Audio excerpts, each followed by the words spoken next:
कर्मचारियों के डीए से संबंधित एक बहुत ही महत्वपूर्ण जानकारी प्राप्त हो रही है। जानकारी में आगे बढ़ने से पहले जो साथी पहली बार चैनल पर विजिट कर रहे हैं, चैनल को सब्सक्राइब कर लीजिए, बेल आइकन को प्रेस कर दीजिए ताकि समस्त कर्मचारियों से संबंधित जानकारी आपको लगातार इस चैनल के माध्यम से मिलती रहे। सभी साथियों को नमस्कार। केंद्र सरकार के द्वारा कर्मचारी और पेंशनर्स को बड़ा तोहफा दे दिया गया है। कर्मचारियों का डीए से संबंधित आदेश जारी कर दिया गया है। केंद्र सरकार के द्वारा कर्मचारियों का 42% डीए कर दिया गया है और इसका आदेश भी सरकार के द्वारा जारी कर दिया गया है। सरकार के द्वारा डीए और डीआर में 4% की बढ़ोतरी की गई है। इस बढ़ोतरी से अब कर्मचारियों की सैलरी बढ़ जाएगी।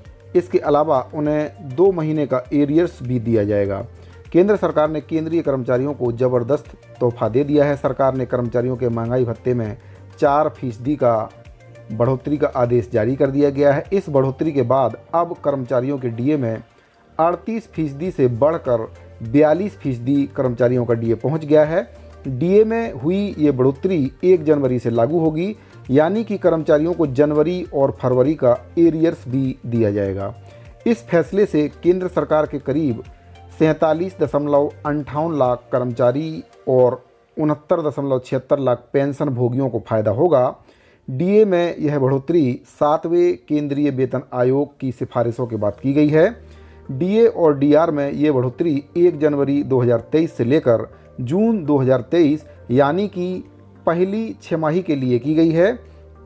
इस ऐलान से सरकार पर हर साल 12,800 करोड़ रुपए का वित्तीय भार पड़ेगा और इसके संबंध में सरकार के द्वारा आदेश भी जारी कर दिया गया है। अब कर्मचारियों को 42% का डीए दिया जाएगा। महंगाई भत्ता सरकार कर्मचारियों की सैलरी स्ट्रक्चर का हिस्सा होता है। महंगाई दर को देखते हुए केंद्र सरकार कर्मचारियों के डीए में इजाफा करती है। महंगाई जितनी अधिक होती है, डीए में बढ़ोतरी भी उतनी ही अधिक होती है। राजस्थान सरकार के द्वारा भी अपने कर्मचारियों के लिए 42% डीए का ऐलान कर दिया है और अब राजस्थान में वहां के कर्मचारियों को केंद्र के बराबर 42% डीए की सौगात मिल गई है। इस मामले में अगर छत्तीसगढ़ की बात करें तो छत्तीसगढ़ में अभी कर्मचारियों को 33% डीए मिल रहा है, जो कि बहुत ही कम है। बाकी राज्यों में केंद्र के बराबर डीए मिल रहा है।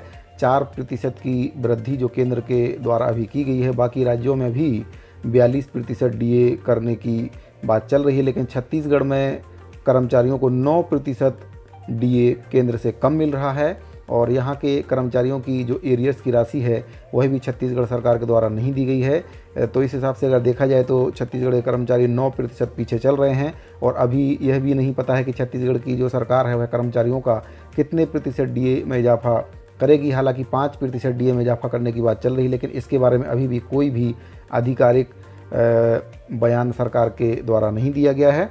तो कर्मचारियों की सैलरी में जो बढ़ोतरी होगी 42% डीए जो सरकार के द्वारा किया गया है केंद्र सरकार के द्वारा, तो इसमें कर्मचारियों की सैलरी में जो वृद्धि होगी उसके बारे में आपको बताइए। तो अगर कर्मचारी की बेसिक सैलरी 23,500 रुपये है तो पहले 38% डीए के हिसाब से 8,930 रुपये डीए कर्मचारी को मिलता था। वहीं पर अब 42% के हिसाब से 9,870 रुपये डीए मिलेगा। इसी तरह से अगर किसी पेंशन भोगी की पेंशन अगर उसकी पेंशन 40,100 रुपये प्रति महीना है तो उसे 38% डीआर के हिसाब से 15,238 रुपये पेंशन मिलती थी। अब वहीं पर 42% के डीआर के हिसाब से 16,842 रुपये पेंशन उसको मिलेगी। साथियों, अगर आपको ये जानकारी अच्छी लगी हो तो वीडियो को लाइक कर दीजिए, ज़्यादा से ज़्यादा शेयर कर दीजिए और अगर आपने अभी तक चैनल को सब्सक्राइब नहीं किया है तो चैनल को सब्सक्राइब कर लीजिए, बेल आइकन को प्रेस कर दीजिए। मिलते हैं अगले वीडियो में एक और नई जानकारी के साथ। तब तक के लिए दीजिए इजाज़त। धन्यवाद।